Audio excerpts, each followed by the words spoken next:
Welcome to the Business Growth Spotlight, where we shine the light and talk with business leaders from all over the world who are here sharing their wisdom and expertise so we can all grow together. I'm your host, Heidi Schalk, co-founder of HLH Growth Solutions, where we help businesses grow using AI and visibility methods. I'm excited to talk with my guest today. We've been chatting a little bit behind the scenes, and he has a really cool platform that he's here to share. So without further ado, I want to welcome Shashi Subbarao to the podcast. Welcome, Shashi. Thank you. Thank you, Heidi. Thank you for having me on your podcast.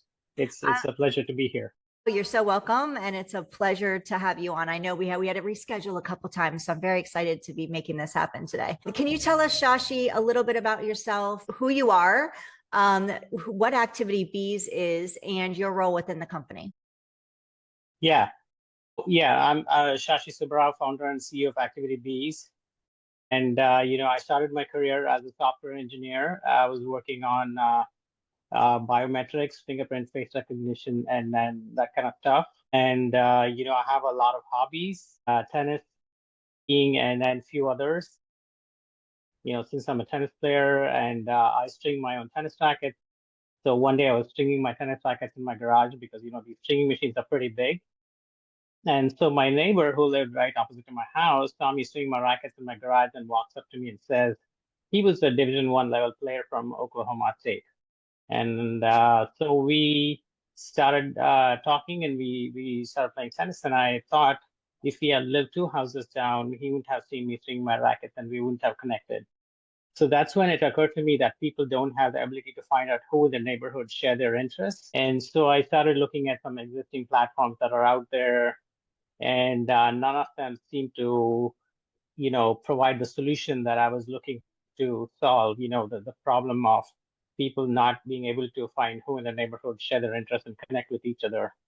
And in today's day and age, when a lot of people spend too much time on the screen, and so my vision was to see how I could connect people with each other so that they could pursue their hobbies and interests and learn skills that would help people and, improve their physical and mental health. And so that's what led me to pursue and build Activity Bees.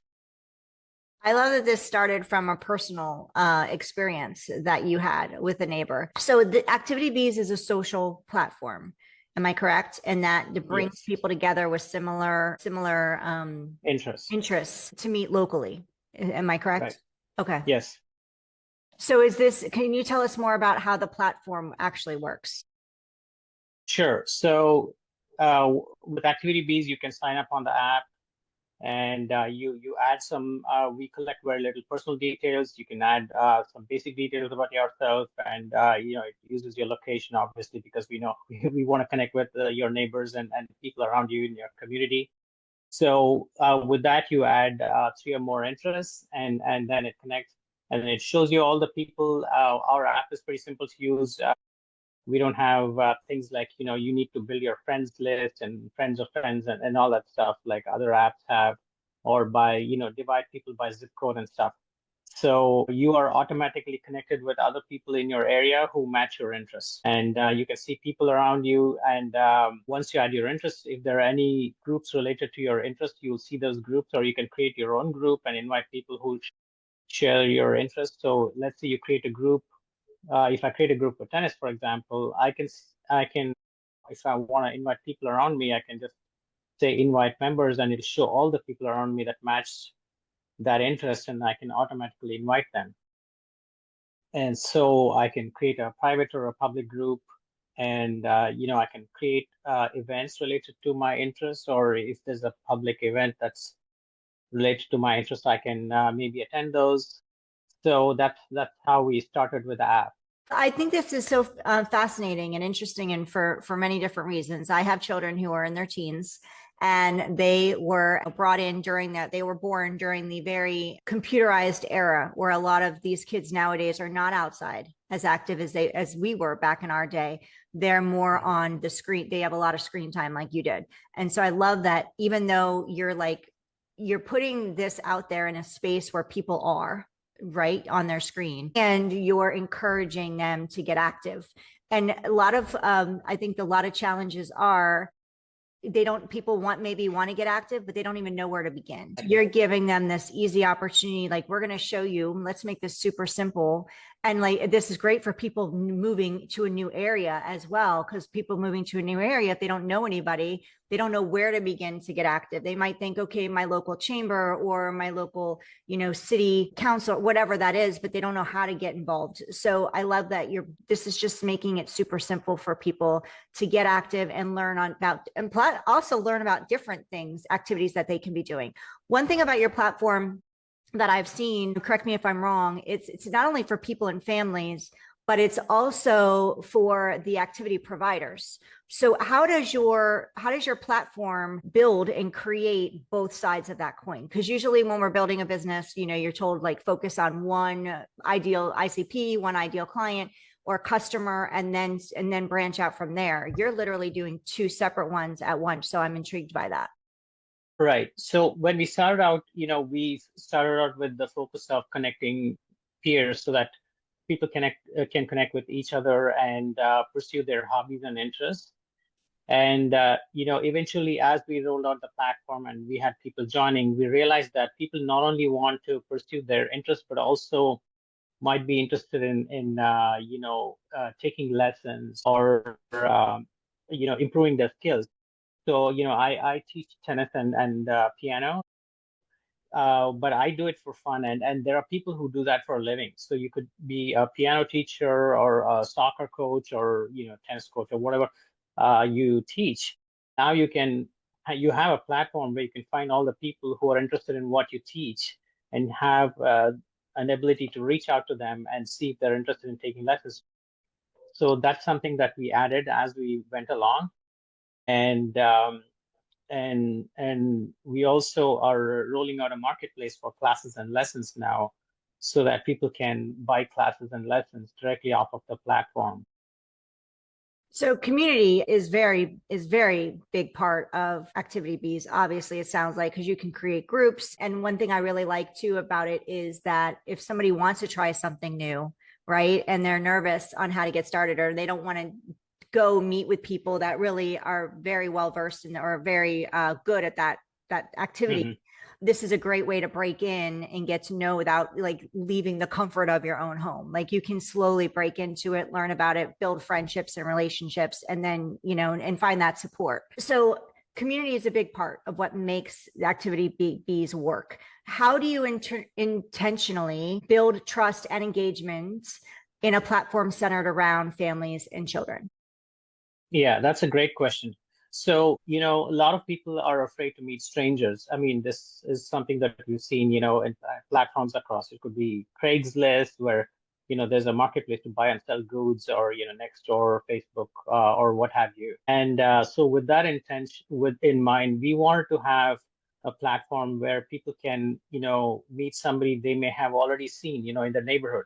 Like I've pretty much seen all the people on my block or some few blocks around my house, when I go for walks and drive around. So people these faces are familiar, but you don't know them well enough. They could have a lot of things in common with me, but I'm not sure, right? So it's easier to go and meet people that you're already familiar with, that are, living around you. And so that's what we wanted to do. And also, as you said, people may have different skill levels. Somebody might be too good in a certain activity. Somebody might be a total beginner. So we have a skill level that we have listed for each interest. So you can define your own skill level, whether you're a beginner, intermediate, advanced, professional.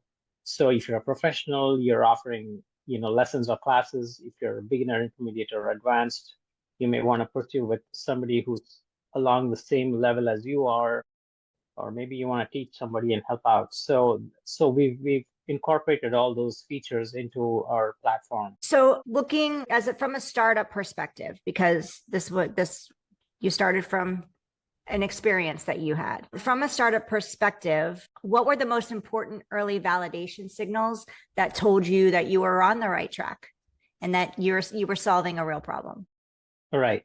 So yeah, I mean, for finding product market fit is really critical. Everybody talks about it. And for me, everybody gets lots of ideas. And you don't go about pursuing every little idea into a startup. So the real important thing is, you have to see if this idea has legs. Is it going to take off? Is there an interest? And the first best way is to talk about it to a lot of people that you know and say, hey, I'm looking at building. See if there's anything that's already existing out there that you can already use that solves your problem, and explore every different thing that's out there that could potentially solve your problem, and try it out. And if that doesn't solve your problem and you still find gaps, now you can go build something. And that's what I did. I tried out every existing platform that was out there to see if it provided what I was looking for, and I couldn't find anything. And then I started listing out what could I build, to solve this problem. And then I started talking to people and said, hey, I'm planning on building this. What do you think? And when you do a poll, people will say, yeah, this is a good idea, or maybe, this is, people have different perspectives, and they may have something that you didn't think about. So when you talk to a lot of people, you get so many different perspectives. And so now you have a much clearer picture of where that might lead to and what could be the pitfalls that you might encounter, or maybe everybody thinks this is a good idea, so it might be worth building. But sometimes, there are people who go against the grain where everybody says this is not going to work and they still succeed. But those are typically far and few. But yeah, starting with a poll is probably the best approach that I would take. It's most practical. Yeah. And I think a lot of founders or entrepreneurs, they get an idea and they get excited about it and emotional about it, and they run with it without doing that market research and testing it first. So they build it in the hopes that they will come. And then unfortunately for many, they find out that they've spent all this time building it, and then it's really not solving the problem that they thought they were solved, or it's not something that people really feel is a major problem enough to, go take action and take advantage of that product or service. And so I think it's amazing and incredible that you were like, no, this is a great idea. I know I would love this. And let me go find out what other people think about this, if I'm on the right track or if I'm heading in the right direction. And being open, that's another huge thing, being open and not emotional, because this is your baby, right? Not being emotional over it, being open to other people's perspectives when they're like, you know what, well, we would rather see this, or this is something that maybe you haven't thought of, but we'd like to see happen. And that helps you when you do put the product out. You've got way much more information to go on, and you're putting out a really great product that now people have been, plus when they're answering your poll, like you said, make it easy for them. And you made it easy for people to respond to you through a poll. People get invested, right? They get excited for you and for what they're contributing to, no matter whether it's in a small way or a big way. They get excited and they start following you and your success, and they want it, and they're cheering you on. So it's nice to be building that community, right? Getting people invested by answering questions and giving their input. People love to help. The thing is, we just need to ask them. So we talked. Right. So go ahead. Yeah, I mean, if you look at Amazon, that's a great example, because Amazon started as a bookstore, and then they sent out a poll to all their existing buyers, like, what else would you like to buy from Amazon? And people replied with all kinds of things. Like somebody said, I want to buy windshield wipers because that's what I need right now. Or somebody said something else. And then eventually they expanded to sell everything beyond books. So polling definitely helps. Yeah. And to your point, don't do it once and then never do it again. No matter what stage of growth you're in your business, it's always good to do market research, and it's always good to poll and ask questions, because your past clients or customers and the ones that haven't worked with you yet or bought from you yet, they're both sides of that coin are great to be talking with. We talked about the families and the children, and we touched on the instructors and the activity people on there who are actually the ones who can help organize these activities or teach somebody, the instructors. How can they get involved on activity Bs? Because this is also a source of visibility for them. And I know you mentioned you're starting a marketplace and things like that, but how can the instructors and coaches and those types of people get involved with activity Bs without a huge mega budget? Right. So most coaches and instructors, they usually find students through word of mouth because they have somebody who's taking classes, and it could be kids or adults, and they inform other people, their friends or parents of those kids will inform other parents, and they send their children to those classes. So typically it's through word of mouth. And with the platform now, they can start off with their existing students, and as people sign up, they will find more and more people who are in who have that interest in what they teach, and they can easily reach through the platform and sign up and sell classes. And Uh, this is hyper visible, right, Shashi? yeah, Because this is by location.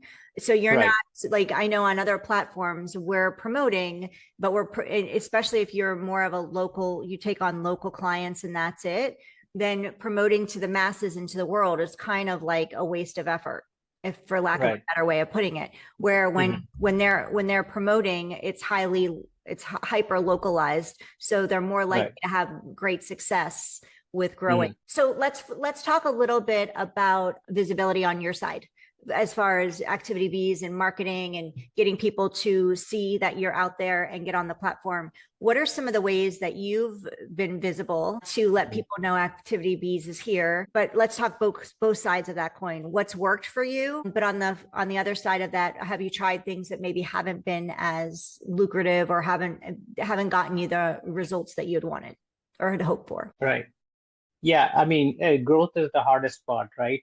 If you look at any, I mean, if the Google Play Store or the Apple App Store, something percent of those apps never get downloaded. They never see the day of the light, a light of the day, because it's only that top 5% or 10% that ever get downloaded. And marketing and growth are very hard problems. So initially, me and my team coming from tech background, we had little clue on how to make this grow. And so initially we started putting out flyers, me being based in Northern California, we put out flyers in colleges like, Berkeley, Stanford, Davis, and other places. And we also use Google Ads. So we did get a lot of downloads. We started off with a small budget, and we did get a lot of downloads, and people from many different places started messaging us saying, we had a limited set of interest in the beginning, and somebody would say, "Hey, I like singing, and you don't have singing as an interest in your app. Can you add that?" Or somebody would say, "I like collecting vinyl records, and you don't have that. Can you, I'm interested in that." And somebody from Florida, I know you're based in Florida, right? Yes. So called me up and said, "I'm interested in surfing, and some teenager, I like to share gas money with some people around me and go surfing, because surfing is a sport that you want to do with somebody else because of safety reasons, just like skiing, you don't want to go do it alone." Um, so yeah, I want to find other people who are interested in surfing and go surfing with them. But I see that a lot of your, users are in California and other places. And so yeah, people started calling me and asking us to add all these different things. But what happens is, when you start off with a small budget and you're using Google Ads, you have people here and there, all from all over the country joining, and then they don't find enough people and they leave, right? So we've had a lot of churn, and right now we have around 250,000 downloads.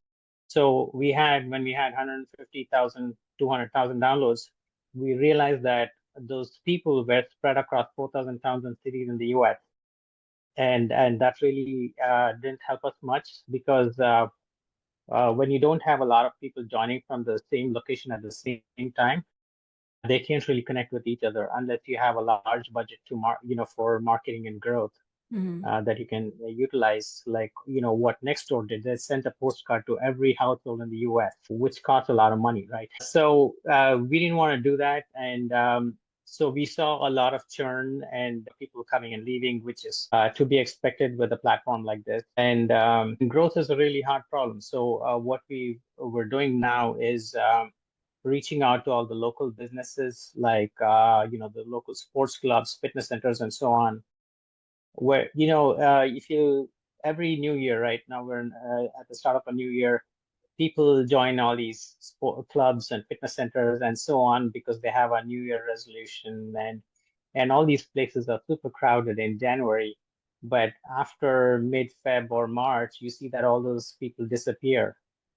And part of the problem is, they want to achieve something, but they don't have the motivation or they can't keep up for whatever reasons there are. So what we want to do is, when I joined a tennis club, they have 25 courts and 1,000 plus members, but I don't know who these members are, what time do they play, what are their skill levels.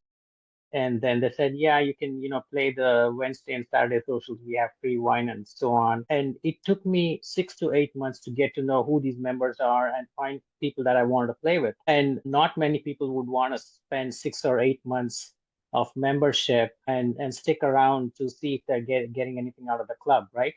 So people cancel all their, sports clubs or fitness center memberships within a couple of months if they're not getting good use out of it.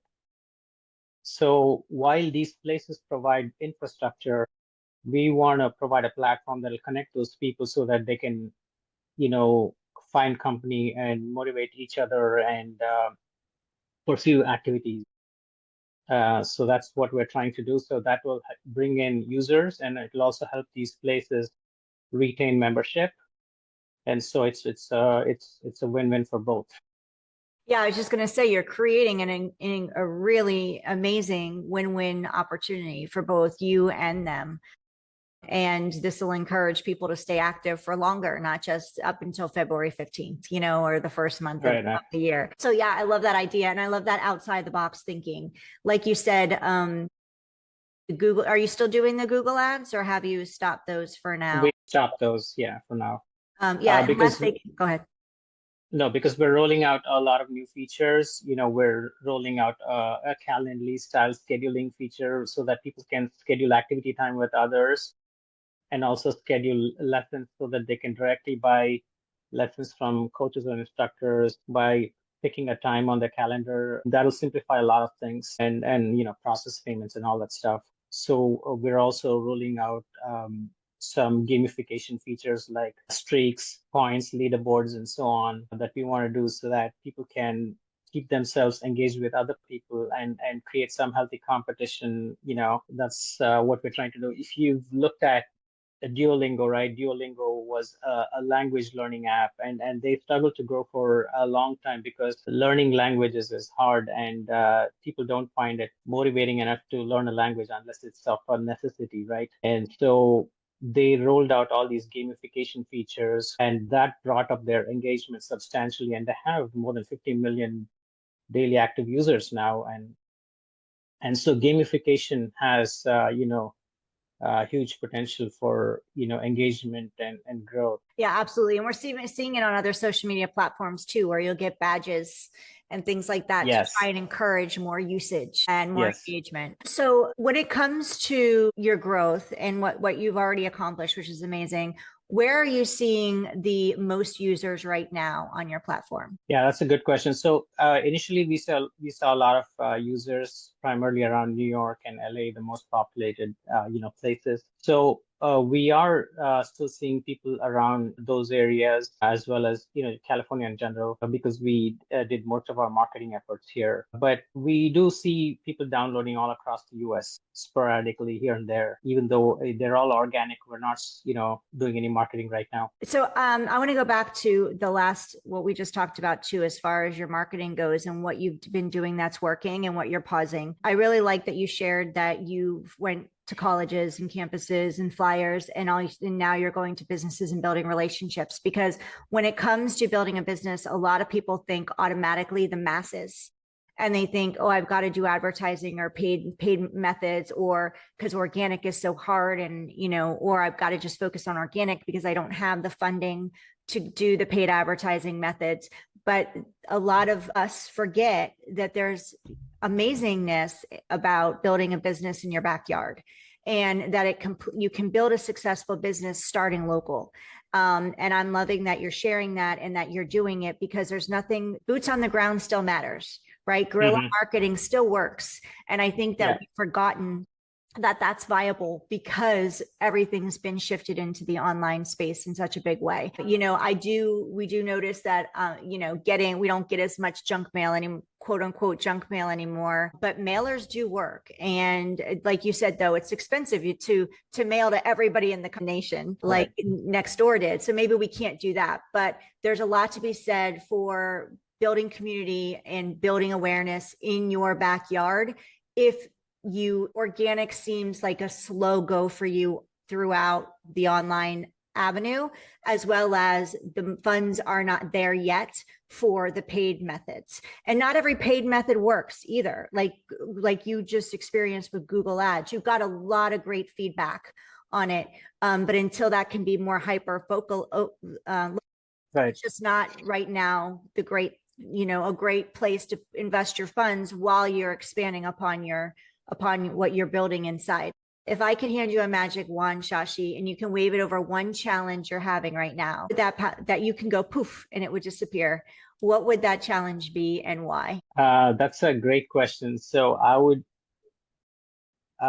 say, if I could wave a wand, I would probably want to have sustained users in in certain areas that would give me the ability to generate sufficient revenues.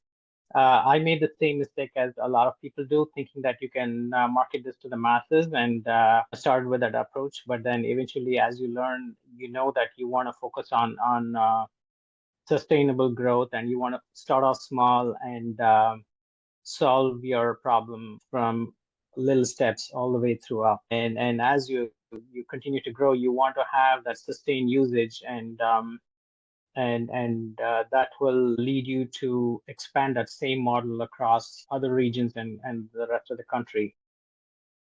Yeah, and I can see this being like the snowball effect, where you're planting the seeds, right? You're planting the seeds and you're building that momentum and you're getting these areas built up. We're not talking across the entire country to start, but building up these areas, and then it's just going to snowball from there and grow tremendously. Then all the past efforts that you all have put in is just going to be like, oh my gosh, like overnight you've exploded, right? Yeah, so I'm very excited for that and for what's coming for you all. So what's next for Activity Bees in you, Shashi? Like, what are the big goals for? I know you shared some of the things you're working on that's coming up, but what are the big goals for 2026? Right. So yeah, we do have a lot of things planned for 2026. As I said, we're rolling out gamification strategies. We're rolling out this marketplace, and trust. We brought up trust in the beginning of this conversation when we were talking about connecting with strangers. And there's a lot of scammers out there. When we rolled out the app, at some point we had around 5,000 scammers from Nigeria in the early days joining the app and trying to lure people so that they could maybe get their money or whatever they're looking for. So we had to fix all that and make sure that people don't join, get rid of scammers and build mechanisms to prevent that. So we're also rolling out some features where we do background checks for coaches and instructors so that they're verified and, people can trust them. And we want to streamline payment processing because, if you're a coach or instructor, you might be paid through cash or Zelle or whatever, but you have to keep track of your lessons and classes, how many you did. Some people pay by every month, some people pay per class. So it all gets complicated. So we want to streamline all that stuff through our app and make it simple so that everybody gets paid on time. Apart from that, we're rolling out this Calendly style feature for scheduling activity with others. So, that'll simplify from going back and forth and looking at each other's calendars and trying to find time to pursue some activities that they're interested in. And then we're also going to roll out some generative AI features for setting and building goals and, setting targets for whatever they want to achieve in their personal life and for their hobbies and interests. Love it. And I love that you're doing background checks and you're going to be, are you implementing that now or in the future? Or is that something you've always done? No, we're implementing that this year. So that's our goal. Yeah, that's so good because like you said, like most platforms, this is, I mean, honestly, we're adults. If we're going to put our children in some type of activity, we should do all we can to, look at, past what who they worked with before, their references and things like that. But to have that added layer from you as a platform, as a business, is huge. And I don't know of anybody else that's going above and beyond to protect their users as much as Mhm. you are. So I give you a lot of kudos for that. As a mom, I think that's really spectacular because you don't have to do it. As parents, Right, as adults, it's really our responsibility to do that background checking and verify before we work with someone, whether it's us or right. our children. But just the fact that you're taking this next level of care for your users is really remarkable. Fantastic. Yeah. I love No, that. yeah, thank you. So, I mean, there are scammers out there everywhere, right? I mean, we've seen that, we've heard stories about Airbnb, how people rent places and that place doesn't exist, or that place is totally different from what the pictures seem to indicate. So, we've thought about all that stuff, and somebody could be sitting in Nigeria and say they're offering classes in San Francisco and give an address, and somebody shows up there buying classes, and then there's nobody there, right? Those things could happen. So we've thought about all those things. We're building out this QR code mechanism where the student and the coach can scan the QR code from each other's phones and make sure that they're there in person, and that actually that the class happens, so that that's when the payment get processed, so that there's no fraud going on. Yeah. And it's good for the activity for the instructors as well to make sure that Right, they're not getting scammed and wasting their time, that right, somebody's like, booking appointments and taking up their calendar when they're not really legitimate either. So I think right. it's great for both parties. So for founders building platforms, local or community driven, what advice would you give them, Shashi, about growth, patience, and focus? Right. Yeah. I mean, when you're building something, it can be really hard and you can easily get lost. So for me, in the Bay Area, there are a lot of people who are trying to build products and start companies all the time, but a lot of people start out, but they don't finish what they started. And so the most important thing for me that I realized was to look only at the next step, solve one little problem at a time. And when you look at the overall picture, you can easily get overwhelmed, right? So you want to break down problems into little bits and solve that one little problem at a time. And that takes you to the next step. And then think about the next problem that you want to solve and go to the next step and so on. And then eventually, you reach a certain point and then you look back and you see, okay, you built all these things, or you've accomplished all these goals that you had for yourself. Such good And advice. Such good advice. Yeah. Keep thank you. going. So yeah, so that's one thing that I would advise. And the second thing would be to test out your hypothesis, right? I mean, we all have these roadmaps and this vision that we want to build out, but you want to validate each and every little thing that you want to build by conducting polls or talking to people and asking, what do you think about this idea that I want to, this feature or thing that I want to build. So that's what I'm doing right now, because I try to get feedback from customers all the time, so that I know that if I add something that people will use. Otherwise, you don't want to build something and people say, oh, this is not that useful, I don't want to use this, or this is not providing any value. So make sure that anything that you build provides value. That's really important. Yeah, I love that. Shashi, if we can bring you back in a year from now and revisit this conversation, what does success look like for you? So there are a lot of metrics that I would have. Certainly for me, there are a few things. One would be sustained growth and continued engagement, and we have some revenue goals that we want to achieve. So I'm hoping we can do that, and then we want to continue to expand to larger regions. So that's our goal. So Fantastic. I'm hoping that we can achieve all that the next time we talk. Well, let's help you achieve that. Can you share with Thank you. people how they can connect with you, learn more about Activity Bees, and download it? Sure. Yeah, activitybees.com. There's email address, phone number. I'm also on LinkedIn, so people can reach out to me on LinkedIn as well.